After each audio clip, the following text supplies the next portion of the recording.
take advantage of. We were questioning it, but you know what? It led to them getting a great chance and almost a goal-scoring opportunity. Well, unfortunate to see Nani come off with a knock that he's picked up. Santiago Patino has gone in. The first-year player, third pick of the Super Drafts, last winner out of FIU. Patino scored the goal for Orlando in their 1-1 result with Portland on Thursday. Now here's Fernandez, a creative little move, putting it in the path of White. He swept it over to Royer in space. Royer driving in Orlando's defense, and his shot skips along the ground and is collected by Brian Rowe. 72nd minute of a 1-0 game, thanks to a Brian White goal for Red Bulls 40 minutes ago. What are you thinking for the last 18 minutes? Well, I actually like this. Patino coming in. He's going to play as the number 9 now and push Akindele wide. And Akindele, he has the lungs, he has the engine to constantly commit and make those runs from that, either from an outside in or inside out, and challenge Aaron Long there and ask questions that haven't been asked as much when Nani was on the pitch, because he tended to drift inside, come into areas where the Red Bull had numbers to help defend against him. So it'll be interesting to see how Akindele plays on that right side. With Nani coming out injured, that's all 3 changes now for Orlando, by the way. Looks like Red Bulls are about to make their last change as well. With Bradley Wright Phillips. There he is.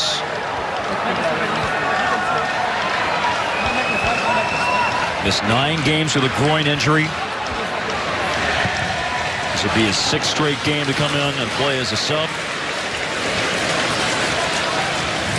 I'm curious to see if he comes on for Brian White, or maybe it's Kaku and they go to that 2 up top that Chris Armas had pointed out.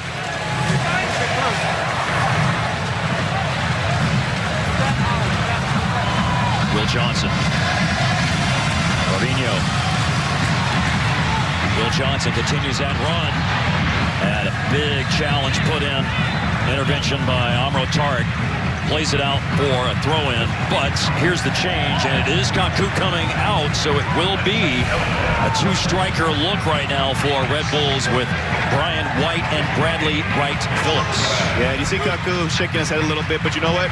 This goes back to what Chris Armas said. They want to play with 2 strikers. They haven't had the opportunity because Bradley Wright Phillips was injured. How does that look? Is it going to be Bradley Wright Phillips sitting a little bit in behind and letting Brian White still stretch the line and him being the playmaker? Now we get a chance for these final 16 minutes to see how that looks. Will this be another dynamic that they can use going forward for the rest of the season and maybe into the playoffs as well? And Chris Armas told us today when it comes to White, he's thoughtful, he's intelligent, he links up well, he brings others in, he's good at link-up play. Let's see how it all comes off with Bradley Wright Phillips coming in here for the last 16 minutes. Javier Fernandez. Murillo up the right-hand side. Michael Murillo, the Panamanian international, does well, got around Matinho, took it to the byline, carried it in the area, but his cutback is dealt with easily by Mendez. Ruan. Deep touch for Tesho.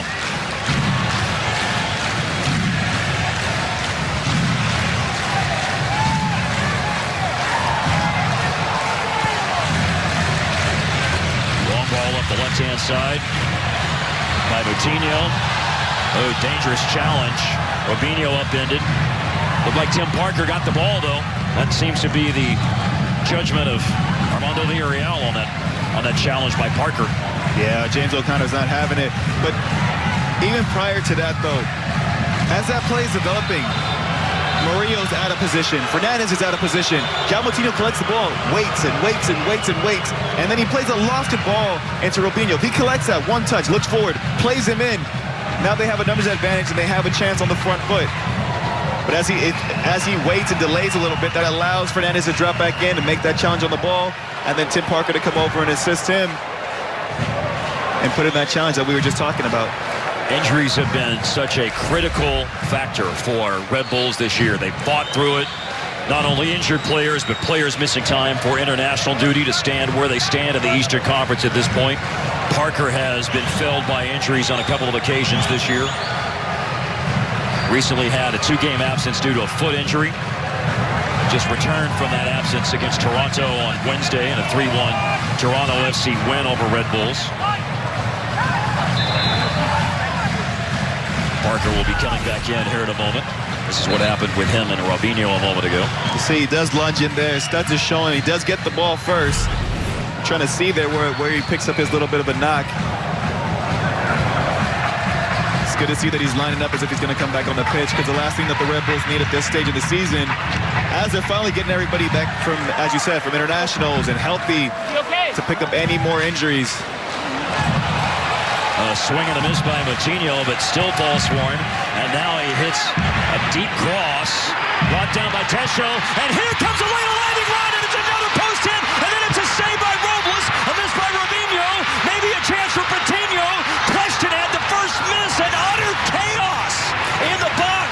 Finally, Robles is on it, and you can see the reaction from the crowd and the gasp that we hear all around Exploria Stadium. They cannot believe it. Oh my goodness, it's a great switch by João Moutinho, first time layoff, and you thought it was Sacha Kljestan who was going to get the goal against his former team again, and then the ball just ping-ponging back and forth, bodies being thrown on the line by Red Bull, and finally Luis Robles is able to come out there and collect it.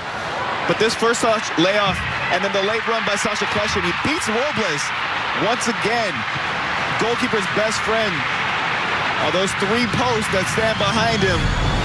And Luis Robles maintains his clean sheet for the moment.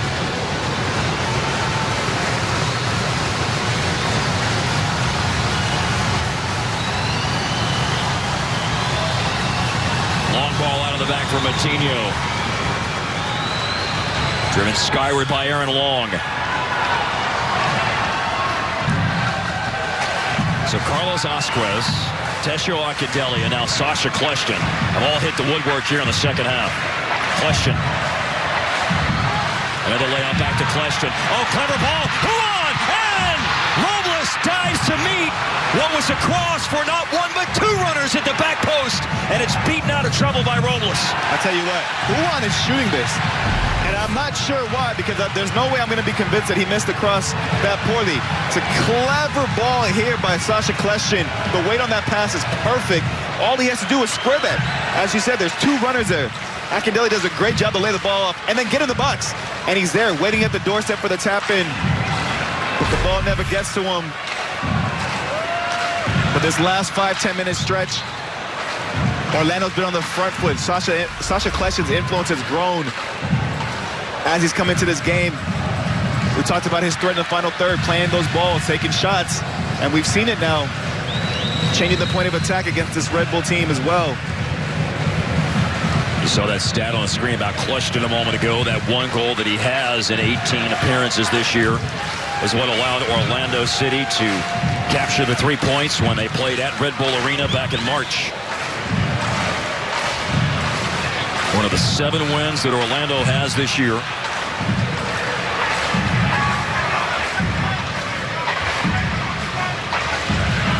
Last season, en route to winning Supporters Shield, Red Bulls only lost 7 times. That loss to Orlando, one of the 8 losses that they've already had this season.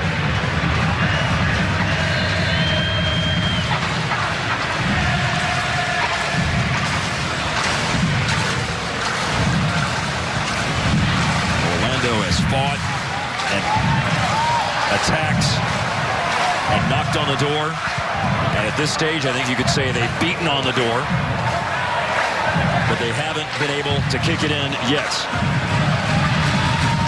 Will they in the last 10 minutes?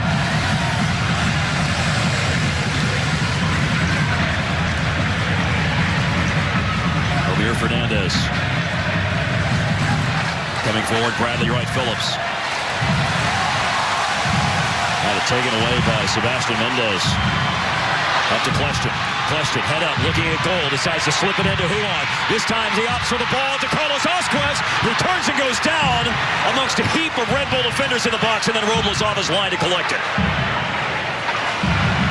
And that was Coutinho that went down in the box. I said Asquez, Coutinho down in the box for Orlando. Once again, Huan pressing down the right-hand side. And he has been bombing down that right-hand side for several minutes. number of runs by Huon driving down the right-hand side of the defense.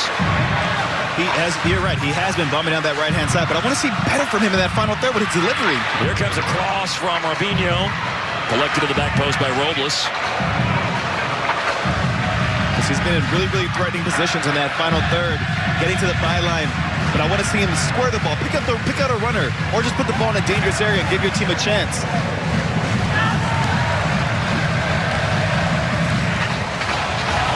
Mendez. Tesha's on the right-hand side right now. Looking for Will Johnson coming over to head it away. There's Murillo. Johnson runs through Omir Fernandez and collects it back for Orlando. Huon. He'll continue his run to the right center channel after playing it to the feet of Tesho.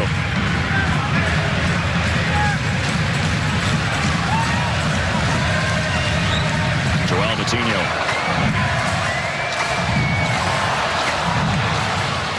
Away by Murillo.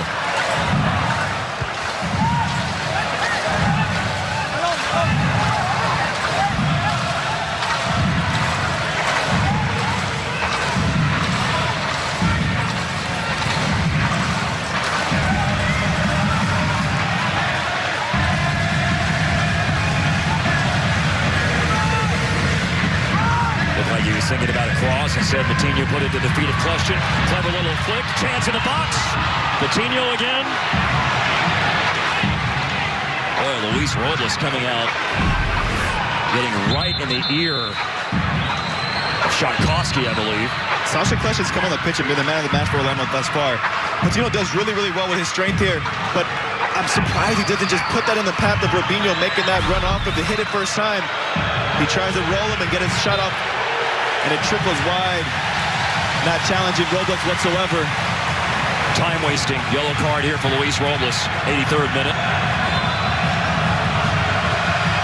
Armando Villarreal ready for him to get on with it. It is protect the 3 points mode right now for Red Bulls and Robles.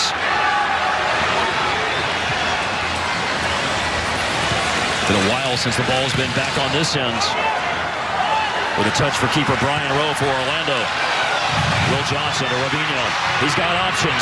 First time cross comes in. Oh, and two opportunities. It skipped past Patino. And then a challenge put in that threw off Tesho. Out for an Orlando corner. Give a lot of credit to Daniel Royer. You don't see him in the screen yet, but he's tracking back. And when Amro Tarek makes that first challenge, it's him who's there on the back post to give a little bit of a deflection and not let Akindele get that easy tap in. We talk so much about his influence on the other side of the pitch, but on that play, I mean, the amount of distance he covered there to track back and make a play in his own penalty box in the 84th minute of this game. Give him a lot of credit for that one.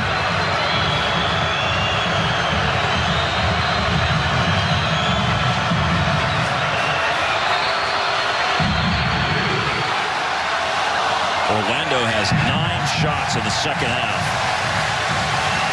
They forced Luis Robles into 2 saves, and they've hit a crossbar or a post 3 times in the second half. And it looks like Red Bull have actually gone into what looks almost like a 5-4-1 with Daniel Royer sliding in as a left back and Bradley Wright Phillips shading a little bit to that left-hand side and Brian White being the lone striker staying up top. It's Mendez. Mendez curls it towards the top of the box. A defensive header by Bradley Wright Phillips. Leaping to win it back was Mendez. It will fly all the way back to Robin Johnson. Fernandez comes to close down Robinho. Murillo steps up on Joao Matinho. 86th minute, Orlando still pressing so hard for that equalizer that's been tantalizingly close for them in the second half. Some good work put in there by left back Daniel Royer, but it's won back now by Orlando. And from outside the box, Joao Matinho lines up, and that attempt immediately blocked by Fernandez. Wasteful, you felt like on that one, right? Yeah, he had options there, and the shot came too slow, too lax. Get the ball wide, get some numbers in the box, get some service. Maybe it's Robinho who will provide that service. He lifts it into the chest of Moutinho.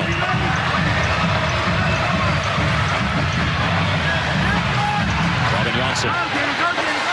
Big ball to the right side. Huon. Watched by Royer. Question. To the center of the park. Mendez. Trying to break him down. Orlando trailing it home by a goal. And it's through traffic. And off the bounce, it's saved. Will Johnson's attempt is pushed to the left-hand side by Robles. And it's out for another corner. Well, Juan might have got bailed out there because I thought Royer did a good job of defending. But what a strike from Will Johnson. Hits it into the ground, so it skipped just before Luis Robles. 6 corners tonight for Orlando. They've all been in the second half. This one hit by Question. Royer leaps for it and drives it away. Only as far, though, as Joao Moutinho. Into the feet of Will Johnson, who just had that attempt that forced the 3rd save of the game for Robles. Question. Edge of the area. Lifted into the box. Has options! And somehow it never connected cleanly with one of those options in the box for Orlando. There's a deflection and out for a corner that's taken short and taken quickly. Robinho pushes it to Question, who's pulling the strings right now and creating opportunity after opportunity. Now Mendez. Creative little flick by Moutinho. Tried to sweep it back to Robinho. And it's played out by Michael Murillo, who's down.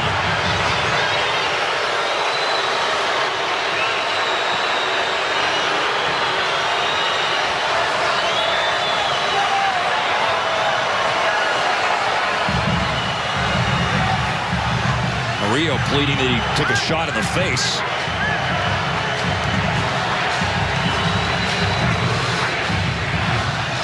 Moving now Mo into the 89th minute. And Orlando still looking for the goal to level it at 1-1. What happened here with Murillo and Robinho?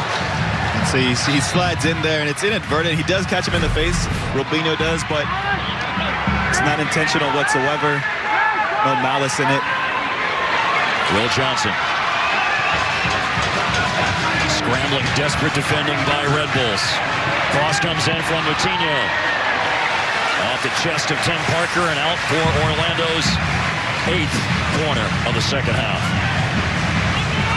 With urgency, Robinho takes it over to the flag to deliver from Luis Robles' right.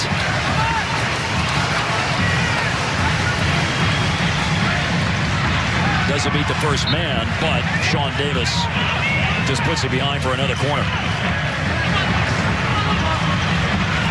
Driven and whipped in this time by Robinho. Second ball has come out onto the field right now as Question's trying to recover for Orlando, but the pressure will be relieved for a moment by Red Bulls as Royer hits a hopeful ball to the other end, giving chase is Omir Fernandez. And Brian Rowe, with Fernandez bearing down on him, plays it right back to Joao Moutinho, who now hits a long ball out of the back in the direction of Santiago Coutinho. Sane. Crossfield ball. Robinho. Robinho in the box. Had a sight of goal, but a shot along the deck is dealt with a routine save in the end by Luis Robles.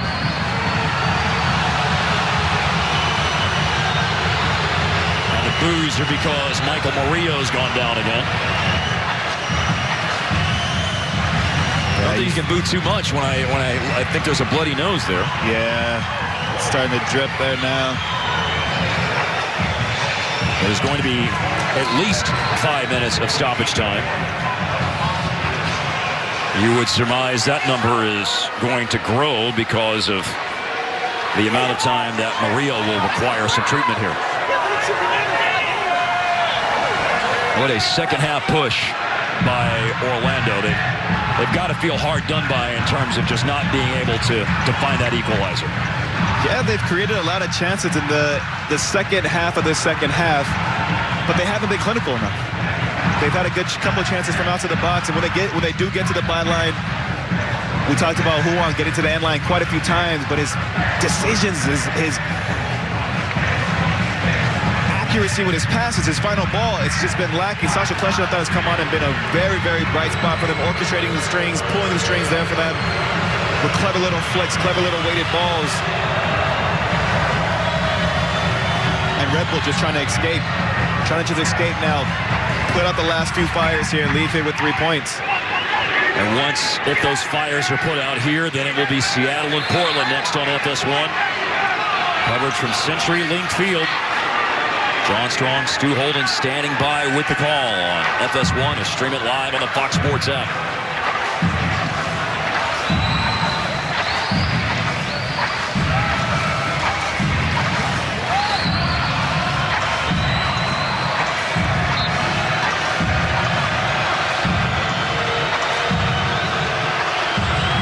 Michael Murillo has now been summoned back on as Robles hits the goal kick, which will sail past Robin Johnson. And it's picked up by Joel Matinho. 5 minutes is the number, but that number, you would think another minute would be tacked onto that now, given the fact that Murillo needed treatment right at the start of stoppage time. Robinho came on as a second half sub. He's been lively on the left-hand side. Big ball by Mendez. Huon able to keep it in play. Was closed down by Bradley Wright Phillips. He played it to the feet of Question. To Robinho again. Having a go at Murillo in a 1v1. Murillo able to close him down, prevent the cross. Goal kick. It's good defending there by Murillo. Robinho actually had him beat with the first chop. He tried to bait him in again so he could get it back on his right foot, and then it takes a clumsy touch off his foot and bounces out of bounds there, and Murillo stood his ground there. If he gets that ball in the box early, he has numbers. Guys are getting forward. Guys are trying to get in there and steal something here in the dying minutes for Orlando. Michael Murillo, remember, had a big part in the Derek Etienne goal that was the winner for Red Bulls in the last game of the 2018 regular season when they defeated this Orlando City SC. Wrapped up Supporters Shield, leapfrogged Atlanta United on the last day of the season. But it was Murillo's defending there that helped thwart another late attack by Orlando City. Do they have time for a couple more? Joel Matinho, curling ball in.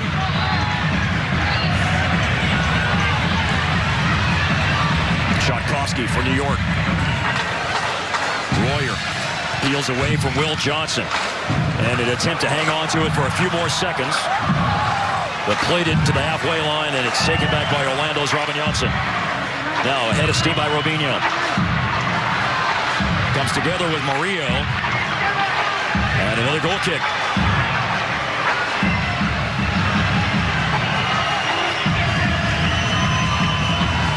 Look out on the field right now and see some tired players for Orlando and for Red Bulls, for that matter, given the intensity with which the second half has been played. Not just the second half. We talked about from the opening whistle, this game has been open, end-to-end chances, a lot of plays happening in transition from turnovers. So, yeah, both teams have put a shift in. It's a human night here in Orlando. Almost a tale of two halves, because in the first half, I thought Red Bull really outplayed them, created the better chances, were clinical with their chance, obviously getting the goal, but tested Brian Rowe. He bailed him out a few times. And then in the second half, Orlando grew into the game, came to life, started committing numbers forward. A couple chances from outside the box. And maybe, just maybe, they'll steal one here if they get one last opportunity. Those opportunities have created 13 shots for Orlando in the second half. Will they have one more that produces a moment of magic? Mendez. And it's Question. Held up by Tesho. Question. Flips a good ball in, looking for Santiago Patino. Question again. Again, Murillo needed some treatment in stoppage time. That's why the extra time here. Driving at the byline. Joel Matinho puts it back post. It floats over Tesho. It's picked up by Mendez. The block's put in by Daniel Royer. It will fall outside the box. It's whipped in by Huon. And then it's jabbed out of the box by Red Bulls again. A look at the watch for Armando Villarreal. One last long ball driven forward by Huon. Dealt with by Royer. Then it's on the feet of Bradley Wright Phillips. Moved along by Shatkowski. Brian White scored in the first half of the 32nd minute. Is it going to hold up for the duration? We'll know very shortly as Murillo with the last clearance that Red Bulls needs, and that's it. Armando Villarreal blows for time, and it is a road win for New York Red Bulls on the strength of White's goal. Some brave defending and some hard luck for Orlando, hitting a crossbar and post 3 times in the second half. Final result, Red Bulls 1, Orlando City 0. Exhaustion for both of these teams who played midweek. Now it's the Heineken moment of the match, Mo, and it's the goal for Brian White off a great ball from Kaku. Great ball by Kaku. Bad turnover by Asquez, but the runoff of Brian White off the shoulder of Janssen. The ball dares Janssen to try to make a play on it, which he can't, and Brian White, continuing the form that he's in, gives the Red Bull the road win, moves him up the table. In the East now, Red Bulls with 3 points have jumped from the 31 that they had going into play tonight to 34. They're dropped in right in between DC United and New York City FC. Again, if you're 4, that means you host a game in the first round coming up later on this fall. Which is vital. Single elimination, so now home field advantage plays such a role. That's why they're driving and pushing to try to stay in that top 4 spot. It's expected for this Red Bull team, and they put together a gritty performance here and stole the points here in Orlando. Let's take a look at tonight's final numbers and the Audi Player Index. Visit MLSsoccer.com/Audi to learn more. You see the numbers tonight from Chris Mueller, the runner-up last year for Rookie of the Year, and Brian White, who scored his 7th goal of the season tonight, and it is the winner. For Maurice Adu and Daniel Slayton and our entire Fox Sports crew, I'm Mark Followell. We say good night from Exploria Stadium. Final score tonight, 1-0 Red Bulls. Seattle and Portland on the other side. Stay with us on FS1. When your energy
The Seattle Sounders hosting the Portland Timbers. Here's the standings in the West right now. Seattle came into this season wanting the supporter shield. They're trying to keep pressure on LAFC. A win gets them within 8 points. The Timbers started the first 3 months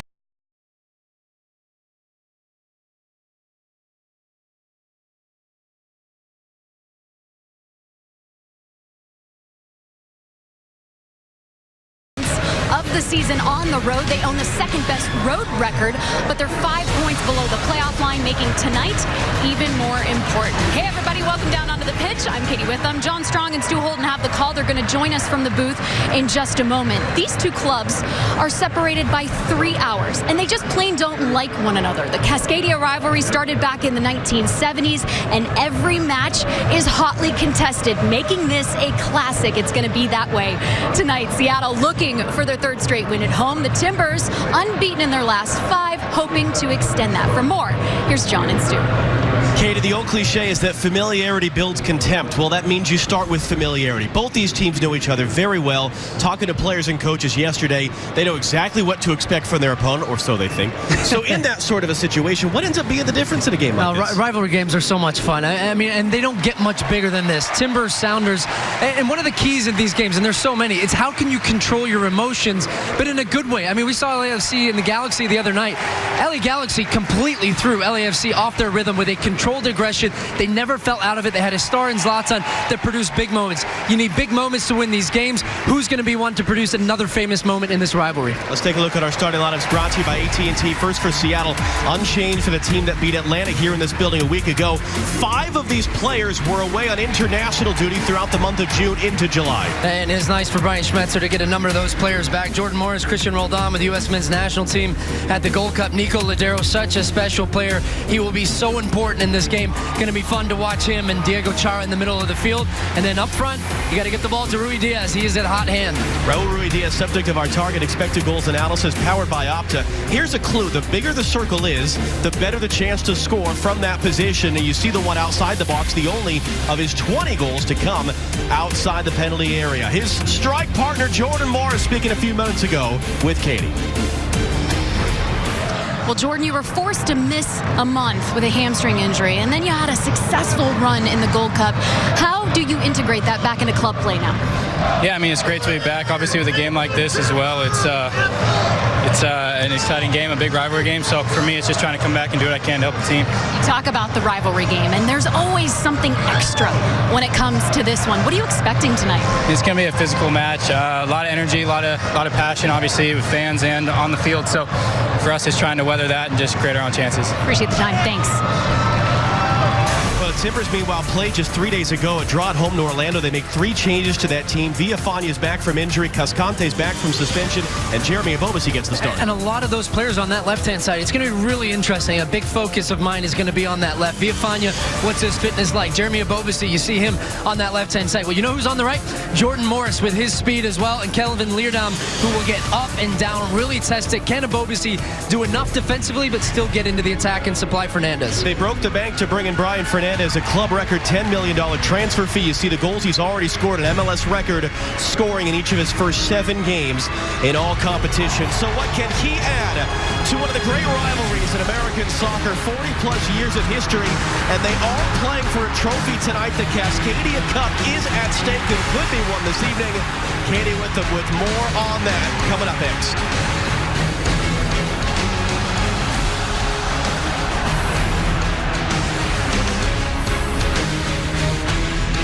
Upgrade to new Tide Pods 2.0.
Soccer presented by Continental Tire. This is the Cascadia Cup, and tonight the Seattle Sounders have a chance to win it. Now this is unique because it was started by the fans and it's kept by the fans. It started in 2004, and in the 15-year history, the Seattle Sounders have never won it back-to-back. They could accomplish that tonight. Now it's unique and it's special, and it's a big deal to not only the fans but the players. In fact, goalkeeper Stephen Fry said, "I play for trophies, and when you have a chance to win a trophy against your rival, well, if you're not up for that, then what are you doing here?" Head coach Brian Schmetzer reminded me that there's 40 years of history here. He said there is nothing better than this. Now, it will stay right here in the south end of the stadium, front and center, on display visually for these players. As a reminder, this is on the line. For more, you can log on to celebratingsoccer.com. The procession, the anthem, we're 10 minutes from kickoff. It's all coming up next after this.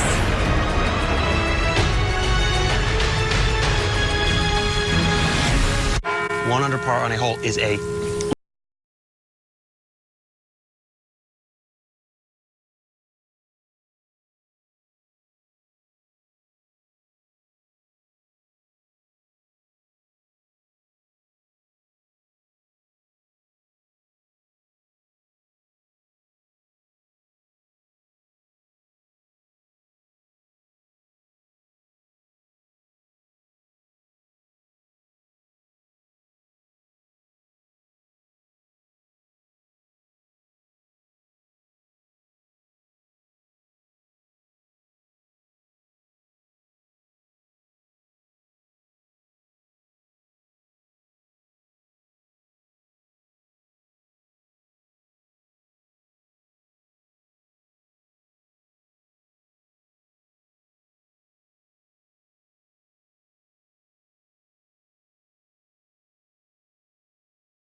piece of advice would be to find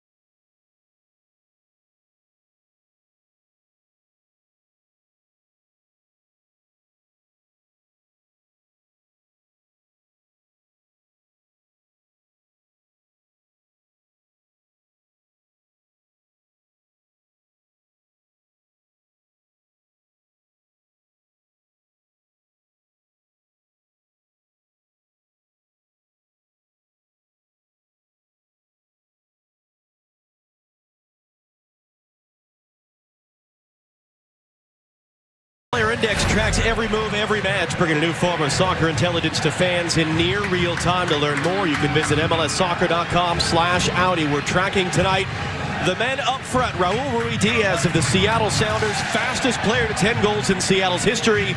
Brian Fernandez of the Portland Timbers, the first player in MLS history to score in each of his first 7 games in all competitions after he was signed in May. It could not be a more perfect night here in the Pacific Northwest. North of 50,000 fans have packed in CenturyLink Field, and they're welcoming out the Seattle Sounders and Portland Timbers down below.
here to perform the U.S. national anthem. Please welcome Jonathan Wright.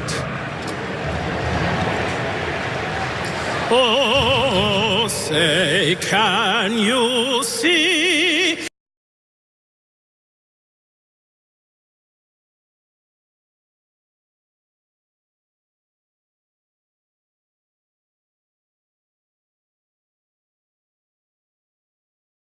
Bright star.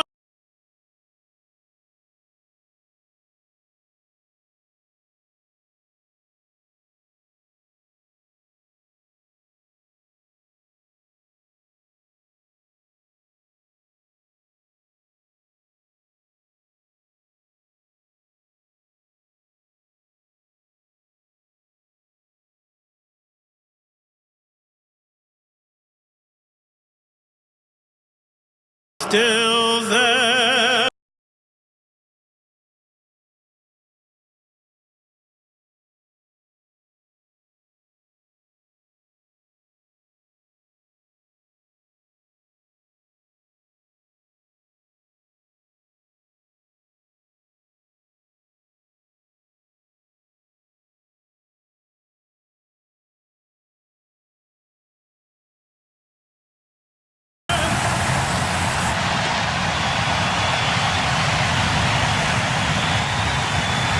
The history between these teams dates back to 1975, and just like the overall series in MLS regular season play since Portland joined the league in 2011, Seattle has had the edge. Portland, though, won in this building last June. The last regular season game between the teams in Seattle was just their second win here in the last 18 tries dating back to 2005. Ambition does not grow on trees, says the TIFO, and you see the trophies they have won. Open Cups, MLS Cup, Supporters Shield, dating throughout the Seattle Sounders' illustrious history. One of the men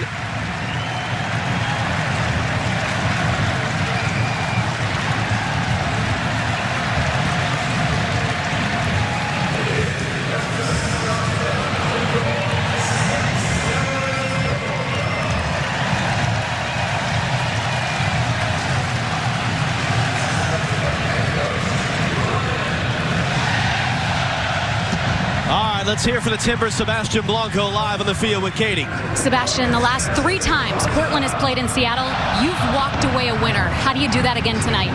It will not be easy, of course. They are a very good team, but we must have to work very hard together and in high intensity, but be efficient in final third. Thank you for the time as I welcome in Christian Roldan from the Seattle Sounders right now. Christian, you know that.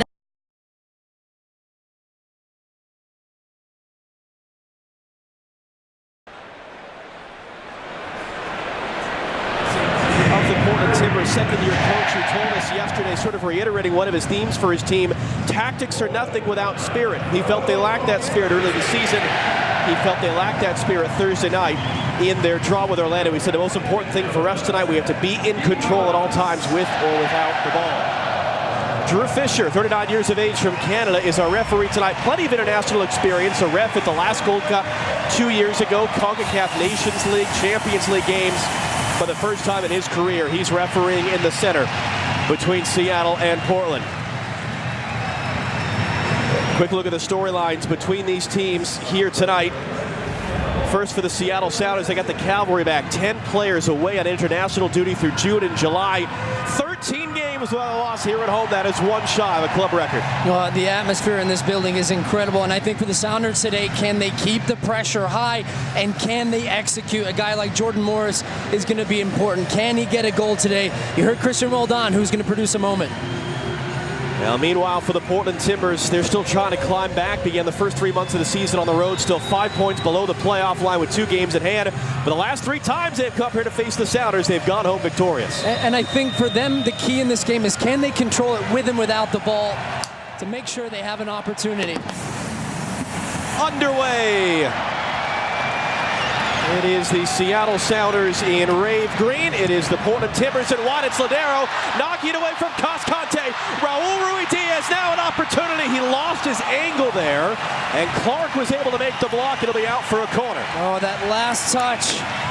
As Ruidiaz is skipping away here. It was a heavy last touch as he was trying to size up the goal and create that opportunity. But Clark's able to come off and make the save. What a start to this one. There have twice in the all-time history between these teams been opening minute goals, one for each team. There's still a chance for Seattle to make that 3 off of this corner. It's Nicolas Lodeiro who will swing this ball in. Clark tried to get there. Roman Torres was close to it. And now here comes Sebastian Blanco the other way.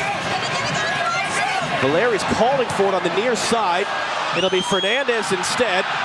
Fernandez now. That'll be out in behind. Another corner. Corner down the other. I mean, end-to-end stuff. Here's this at the beginning. Look, just so casual on the ball right here. Too many touches. Great work by Lodeiro to close down the angle. That first touch took Rui Diaz wide and out of the play. If it's a little bit more narrow, he has a better angle against Clark, who does such a good job of recognizing that and coming out, narrowing that down and making the save. Taken short. Blanco's ball dealt with by Roldan.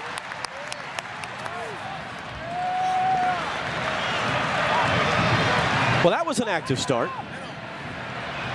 And it is a Seattle team that, unlike in prior years where they dug themselves an early hole, had to come to life in the summer, they actually got off to their best ever start to an MLS season this year. Had lost just once in their first 13 games. 3 straight losses in May. Then they had the players gone for international duty as Villafani intercepts that. Stopped away by Mabiala. A pair of wins, though, while those players were away for international duty deep in the second half. Stoppage time, they beat Atlanta with their full team last week. Brian Schmetzer, though, saying, I'm not quite ready to start talking about here come the Sounders mid-season run again. He said, okay, 3 wins and 4, but talk to me when we're getting to 7 and 8. Meanwhile, for the Timbers, we mentioned 12 consecutive games to begin this year away from home. They lost 5 in a row at one point, but Gio Savaresi's team figured it out. He talked about a game in Dallas, getting that spirit back. And they actually came home just 4 points below the playoff line. The problem is they've actually lost ground. They're now 5 points below the line, even with those 2 games in hand, in part because they've only won 2 of their 5 home games since the renovations at Providence Park were completed. And after tonight, they will just have 2 away games left the remainder of the season.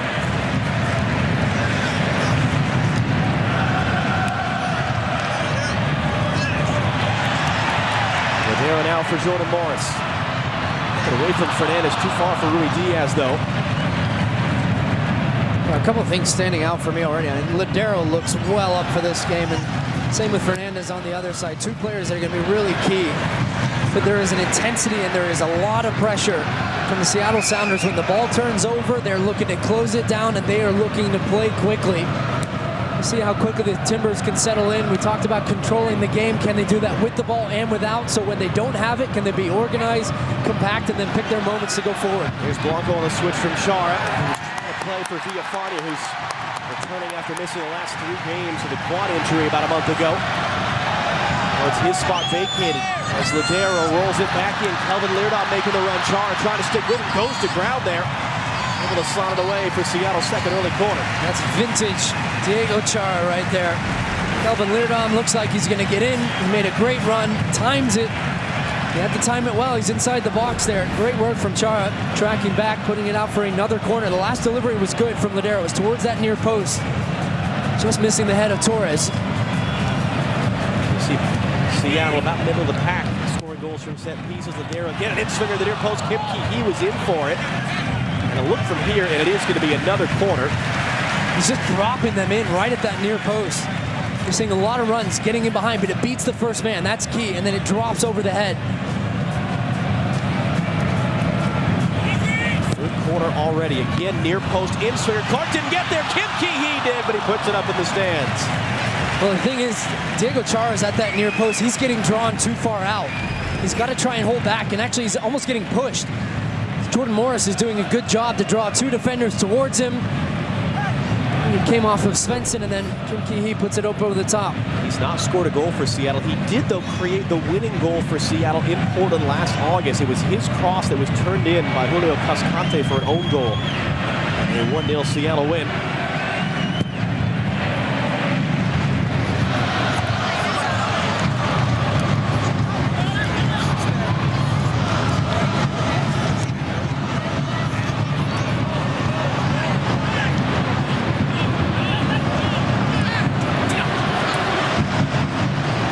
going to stay in play for Diego Valeri from Abomasi. Roldan coming to help cut off that pass for Fernandez. Support from Svensson as well to break it up.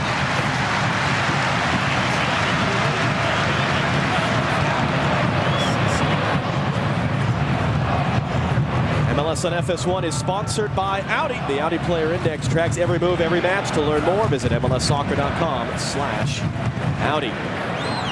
Brad Smith on the ball. Uncertain future for him. His loan from Bournemouth technically up the 31st of July. Still no one entirely sure, least of all him, whether he will continue in Seattle or not, but he's been an integral part of their success this year as that breaks down between Ship, Ladero, and Smith. A lot of talk off the ball right now between Blanco and Valeri and Fernandez about who's going to pick up who's going to slide over. Clearly worried about this left-hand side for the Sounders, and as you should be, because Brad Smith gets up and down. Harry Ship tucks inside. Ladero likes to find that space, so interesting to watch his positioning, how they deal with this left side for Seattle, and then also how can they get forward into the attack as well and get Valeri on the ball. Valeri knocked off the ball by Christian Roldan. He's got Morris advancing up the right here. Katie mentioned 2 months between appearances, a hamstring injury, and then he was at the Gold Cup. And now here comes the hometown kid for Rui Diaz, and Clark was there first. And a foul, and Clark is down. Rui Diaz is down. Boy, he makes a great run here. Raul Rui Diaz towards that near post. He was looking at eye contact with Jordan Morris, who had made a great run into the space on the right side. And you'll see he's trying to find him. It's just a little bit too close. So look at the run right now from Rui Diaz.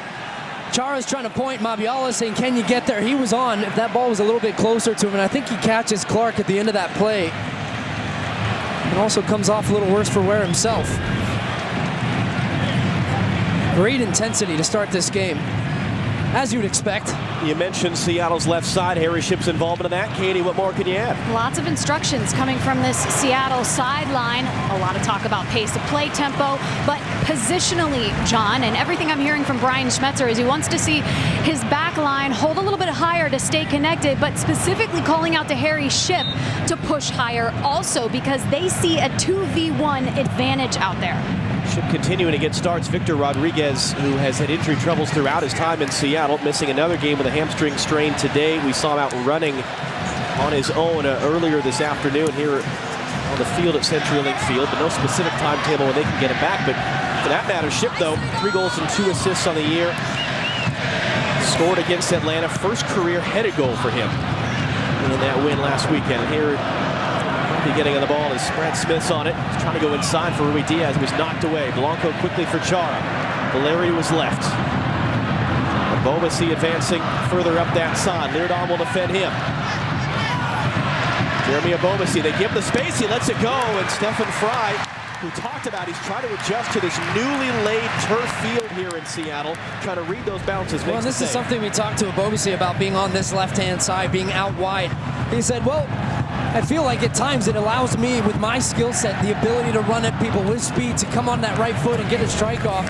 This time it's from distance. And like you said, Fry just making sure he judged the turf, was able to gather that one in. Fairly comfortable in the end, but a good little moment. And actually, to Katie's point, it's interesting, and something we were touching on a little bit earlier with Blanco. He's coming inside defensively to deal with Ship. So can Harry Ship find ways to drag Blanco around and really open up space then for Brad Smith to get into the attack? Typical of us the last couple of years, we go away for our summer tournament, we blink, we come back. This is week 20 of the MLS season. There's only 11 of these weeks left, and it was a week that got started with a bang Friday night down in Los Angeles as Villafana draws that foul. What more can you say? We were all watching it. We all loved it. And the Galaxy trying to keep some pressure on LAFC. Maybe they won't just stroll to the Supporters Shield. Yesterday, meanwhile, Columbus just their 2nd win in their last 17 games, dating back to early April. It's been a tough first year for Caleb Porter and company. Philadelphia remaining first place in the East, 7 back of LAFC in the Supporters Shield race. Houston just their 2nd win in the last 10 games. They are right on the playoff line right now as we do head towards the business end of the season. Dallas and Kansas City, a pair of teams on either side of that playoff line, and Kansas City 8 straight years in the postseason, 5 points out of a playoff spot as of right now. New York City coming from behind to get a win after back-to-back losses ended a 3-month unbeaten run for them. As Colorado had a red card and Tim Howard coming off their injury. Rolled on, great move. Out it goes to Schick, just got himself onside now. His cross, and that was Morris attacking, but it was just too tall. That's a good move, though. The ball initially from Svensson to release Harry Shipp on this left side was excellent. They tried to work it. Morris coming into the back post.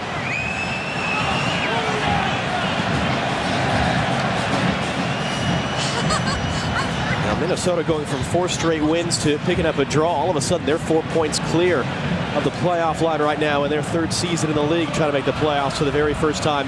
San Jose, back-to-back away wins for the first time in 4 years. They're 4 points above the line. A remarkable midseason turnaround for Matias Almeyda's Earthquakes right now. Atlanta got a late goal and assist from P.T. Martinez. They leapfrog D.C. into 2nd place in the Eastern Conference. That was one of the games earlier today, as was the New England Revolution, who have not lost any of the 10 games since Bruce Arena took over. He has taken them from bottom of the East to into playoff position as it stands right now as they leap over Toronto. And then earlier you saw here in FS1 the Red Bulls beating Orlando 1-0. The Red Bulls trying to keep their pace up as we're going to start pushing this idea more and more. It's a different playoff format now, that every spot in the standings means something different. And even these Sounders players telling us, in Stefan Fry's words, I don't think we'll ever see a team do what we did again, where they get hot at the right time, they sneak in. Because now you'd have to do all of that on the road, not like the days where Seattle could pummel a team in the first leg of a series here on this field and do enough away from home as they made runs to back-to-back MLS Cup appearances. And here's Nicholas Lodeiro on the ball now.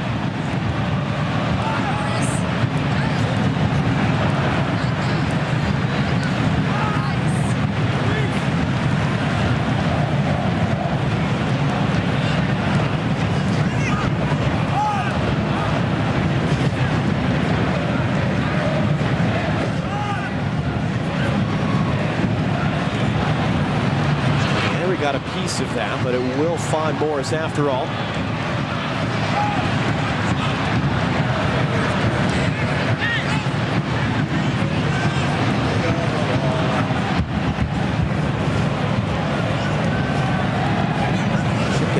From Morera. Now the overlap, Brad Smith. His cross right to the body of Laris Mabiala. Diaz, though, comes flying through to get first to the loose ball. It's a really good spell there from the Sounders. Before that one, commentators curse, of course, but the way they are moving the ball and shifting and unbalancing this Portland team. Now Lodeiro